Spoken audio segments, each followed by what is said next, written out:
To the North American, not just America Showmatch Series. This is a best of 5 between these two players. Coming up after this, though, it's going to be a couple more Zerg versus Protoss, guys. We got Root Caliber versus IVD's No Regret, and of course, Puck versus Jim Rising to finish out the day. So you got some more awesome matches coming. For now, though, spawning in the top left corner of the map, currently down 1, but on his last life, possibly, IVD's Phog. And I forgot to turn on colors. Oh, no. Oh, all good. Well, spawning in the top right, it is his opponent, the purple Protoss player, 3P Arium. 3P? Purple Protoss player. Oh, okay, yeah, nice. And now, again, real quick, because you guys don't know this is Arium over here on the left, this is Phog here on the right. We're just playing around with some webcam action. Something I've wanted to do for a while, but it's like, you know what, I think these guys both got webcams, let's ask them, and they were cool enough to say, yeah, let's give it a shot. So, I think Arium's been giving you guys a very entertaining show so far with his antics. Thus, I was gonna say, I'm sure Arium was more than happy. He was just like, hey, you know, put that on. Very good sports, and even Phog was the one that came out to do the interview, I think, after the end of the DETL, and he did his thing, so pretty cool. But you know, this is a map that I always see, not always, but Arium loves that gold. You know a little bit of that Wellmu style, getting the immortals and whatnot as well. You bring up the gold ever since DreamHack, man. It's like, you know, life is literally the only person to ever take his opponent's gold, ever. Yep. But you kind of hope, you hope in the back of your mind that someone else will do it again as well. At some point. Yeah, that was really funny.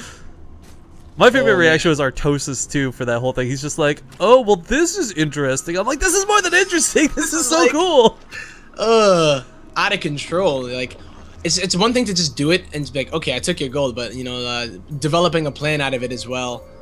Yeah. And doing I've seen some pretty funny things with taking your opponent's gold. Hendrillus did a really funny one in ZVP with the Spine Crawler Rush on Overgrowth, where you take your opponent's gold. Oh, you know what? That was the cats thing that came up in Pro League. Yeah. Oh man. That's precisely it. Yeah. Okay, so we see Phog taking that earlier gas again. Sorry, not to detract from that, but that was a really cool moment. My question is, though, we've seen Phog pull off a gassing over Speedlings. It sounds so dumb, and I think as a Zerg player yourself as well, you've probably encountered a thing where you're like, okay, versus Protoss early on, Speedling's no good. But when we were casting the WCS EU qualifiers, there was an against all authority player, a French player named Minimath, who quite frankly, I had never heard of before. But he did like 13 pull, 13 gas, Speedling all ins, and he beat Terran, he beat Protoss, he beat Zerg, all with the same openers, and managed to qualify for Challenger Series. So, like, I'm like, okay, you know what? Maybe Speedling openings can work versus Protoss. Wow, yeah. I'd have to definitely check that out. And I'm sure that a lot of Protoss players get a little bit comfortable with the meta and how things kind of go in the early game anyway. But this is different, you know? Arium is going to be going for, of course, the gold, but the thing is, he's going for the gateway opener this time. Yeah, and I think we've been seeing the Force Fast expand pretty much exclusively this series. Well, no, the thing is, though, the Forge is going to be a lot less necessary taking this, because he's got that Mothership Core. It doesn't matter how many lanes do get sent out across the map early. The Mothership Core, you can never underestimate its damage. Hitting for 8, more than once a second, it's ridiculous. Yeah, and Phog knows. He sees it. The Overlord sees it all. And what will his response be? Is he... This is one of the scenarios where I almost wonder if it'd be better just to respond to greed with greed rather than try and punish it. Because if he does send Lings over here, like I said, they're going to die. That's just the bottom line. They might not die very quickly, but they will certainly die. Like, he's not going to get the cancel on that. No. He can try, but 8 Lings are on the way here. Speed is going to be finishing, and Phog is going to take his third here, but not at the gold. He is going to take the regular, just the straight vanilla base. Vanilla? Tempa, you can't say words like that, man. Yo, man, I like vanilla Coke. I can say it, man. English American would be the... Alright, so something's gonna try and get in here. That one probe in hold position actually does go down, and an overcharge is popped. And as stated before, this isn't gonna get a whole lot accomplished for poor Phog. He did pick up a probe or two, but at the end of the day, not the biggest deal. He's moving over towards the main, and I like this a lot better. A force field does get popped, but there's not a lot to defend this. And if he had focused on this initially, you know, the Mothership Core wouldn't have been in range to really pop any sort of overcharge. He would have had to expend that force field and back away. But the one big thing that Phog saw through all this was with that earlier robo already churning something out, he's going to see the Immortal, and it's on the wrong side of this wall. Oh, God, it is, yeah. He doesn't see it, though. But, it's going to hide to get a better position, though. Okay, it was exposed where it was. Oh, that's really unfortunate. Probe's not going to get away, though. The thing about this, though, is Arium is being he's just showing it up. It's not like he's trying to hide it. He's letting Phog know that an immortal push is coming, and the thing about it is that it's just so hard to hold, even if you know that it's coming. So Phog is gonna need to be able to deal with this with only roaches and lings, and he's going on 3 bases, 3 regular bases, while we have a 2-base Protoss that is on gold minerals. So this is gonna be an incredibly powerful push. Well, the thing is, though, the mineral boost, I mean, I've always looked at this as 2 different ways. One is either you're going to be able to make, say, 5 extra zealots compared to normal, right? Yeah. Like, it's a boost, but it's not like you're in overdrive mode. The other thing, too, is, like, you could apply a normal attack that you normally wouldn't be able to expand behind and actually expand behind it. So it really depends on how Arium dispenses his minerals, I guess. If he just continues to lay it all on the line in a big all-in, it might backfire on him pretty hardcore, because one of the big downsides is once this base wears off, it's like the adrenaline rush draining from your system. You're just exhausted, you're dry, you've got no money, you've got no follow-through, and this is looking to be that all-in when he goes for this push. Really nice force fields here. Gonna save those immortals here, and this is 3 immortals that are gonna be pushing here. There is no lair yet. It is on the way, so it is gonna have to be Roach Ling. No spine crawlers either, so I mean, I know immortals tear through spine crawlers, but I mean, every little bit does kind of help. Well, the reason you go for spine crawlers is because they can't be zoned out by the force fields the way the rest of the army can. The second Arium gets up this ramp, Phog is screwed. That's not good, yeah. Yeah, he's just able to force field the bottom of the ramp. I actually force field away from this. So any reinforcements coming from the 3rd are going to get cut off. Drones are going to get pulled here. I actually like this a lot, though. He needed to pull this earlier, sooner than later. Now, unfortunately, with most of the roaches still going down, though, he's not able to focus down on the immortals. He does pick off a sentry or 2, but for the most part, the mothership core gets sniped. The immortals starting to go down, and the drones are too strong. But we got some really nice micro with this Warp Prism, keeping that immortal alive. But Phog may have just held this off. What was almost an impossible defense. However, at what cost? Right? Ace at what cost, guys? Because he's losing all of his drones for this. He is. He's losing so many drones, but he will be on 3 bases. The Warp Prism might go down. He should have pulled the drones back, I think, like after he broke the sentries. Probably would have been a good time to pull the drones back and rely just on the roaches and the queens. Yeah, and I think he's going to be fine. You know, look at that control out of just trying to get a little bit of damage done wherever he can. Well, it's really important he doesn't let the queens connect. The Warp Prism's half dead. Yeah, I was going to say the queens were a savior. They're killing that mothership core or warding away the Warp Prism, not allowing it to warp in anymore. Oh, man, are you looking at Twitch chat right now? Brother? Oh, man. I'll give this. Someone even needs the tempo face for it. Perfect. You guys rock. Yep. But yeah, that immortal trying to do a little bit here. But I mean, what has Arium got to fall back on? You know, he did a attack that killed a lot of drones, but I mean, he's only on 28 probes himself. Right, but this is what I was talking about. Like, okay, how many drones actually died there in total? 25. That's a lot, guys. But you got to consider, Phog's already recovered off this. The Hydralisk Den is on the way. And this attack, it doesn't have the same power this second time around. And a big part of that's because the first hit, the timing of it, the Sentry Immortal All-In, it's meant to catch your opponent with their pants down when they don't have defenses ready for it, when they haven't baited out these force fields. And now Arium has stated before, it was meant to kill. It was meant to end the game. That's what's so unfortunate and Hydra's really help. It's getting Hydra Ling out. I mean, doesn't even have the +1 either, so Lings aren't completely useless here. That's actually oddly enough true, because this is a lot of zealots and not sentries. You would expect round 2 to be mostly sentries, but with the creep tumors, he sees the zealot count. He recognizes more warping in, and he starts making a couple Zerglings now. But oh man, Phog is gonna have to micro like crazy. He may even need to pull drones again. I know, and pulling drones here may be... It's a hard choice to make. If he holds here again, the gold, of course, will be a lot more mined out than it was, but... Oh, he's on the creep. Arium, he's definitely getting ready to gear up for this attack here. And there's really not that many units force field on the ramp, though. Yeah, really nice force fields, but there's not a lot of them is the problem. Look at the sentries are already dry. There's like maybe 2 force fields left in this. Phog just has to make sure he doesn't overcommit to an engagement right now, and he should be okay to come down for the main.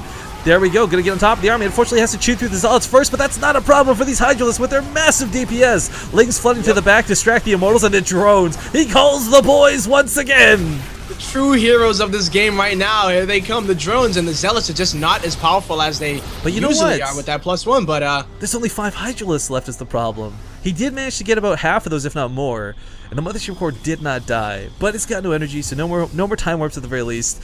That Hydralisk is in a very awkward spot. There's still 4 immortals here too, yeah, so I think we're still just gonna see so many Hydras coming in, and that mothership core literally is like, wow, like one little hit and it's gonna pop, and there it goes. Okay, so there's 14 drones on the front line right now. He's going to lose some of these for sure if he doesn't pull back. Decides to disengage away from the force fields, but he's got to recognize these sentries are out of energy. he really can force a fight.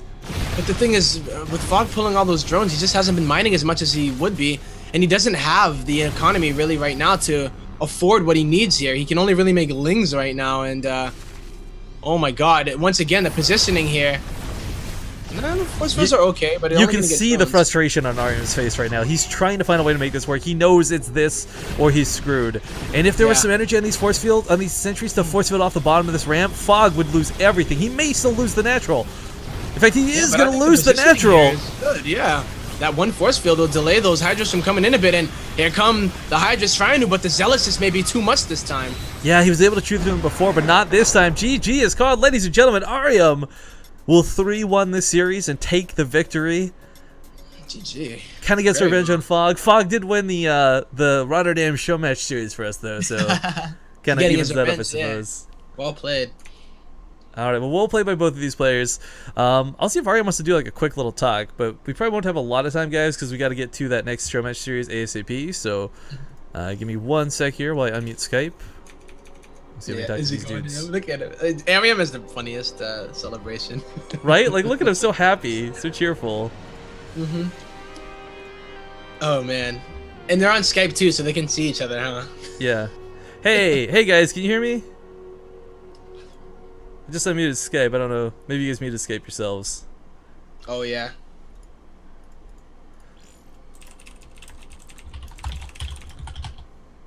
Let's see if we can chat real quick. Yeah, people seem to be loving the cams. Hello? Hey! What's up? You seem a little excited. You happy about that game? Yeah. I got so mad after the first game. Yeah, I'm happy. But a little sad to see Phog go down. Teammate, though, I mean, I gotta ask you this right before we talk about your actual victories and celebrate. And I gotta keep this kind of short because we're a little behind schedule.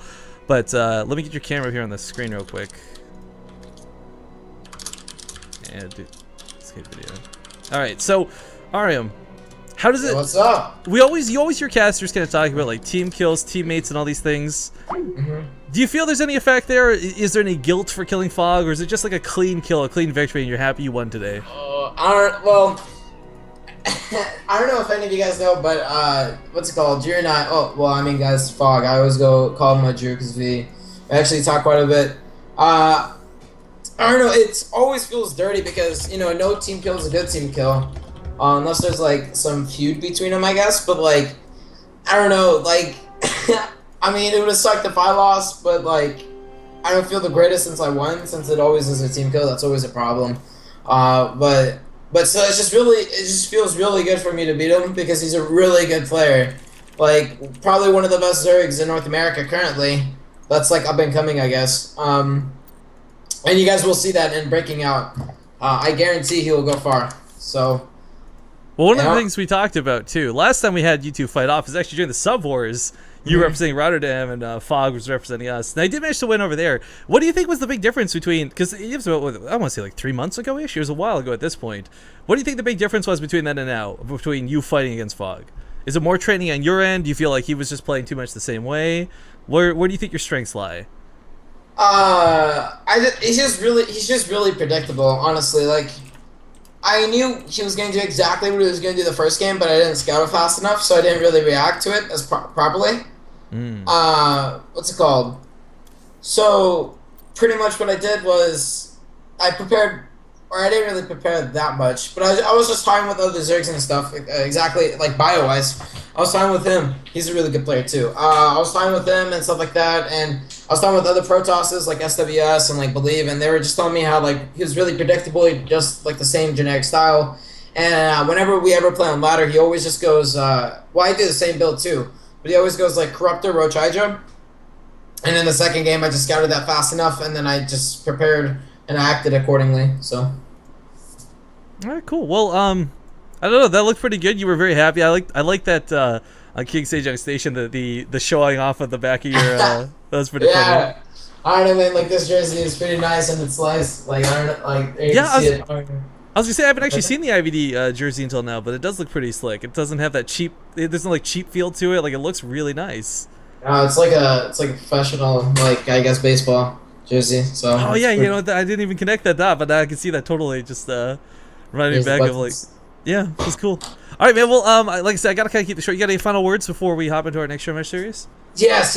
I would like to give a shout out to everyone who watched. I would like to also give you a shout out for putting this on and inviting me. And I'd also give a shout out to my teammate that's going to be playing next, No Regret.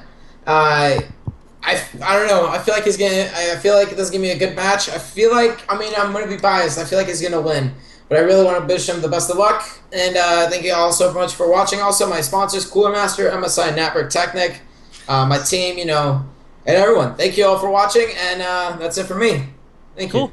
Thanks. Well, have a wonderful day, man, and I'll get your PayPal and stuff later for after we're done with all this. So take care, man. Congratulations. All right. Thank you. Have a great day.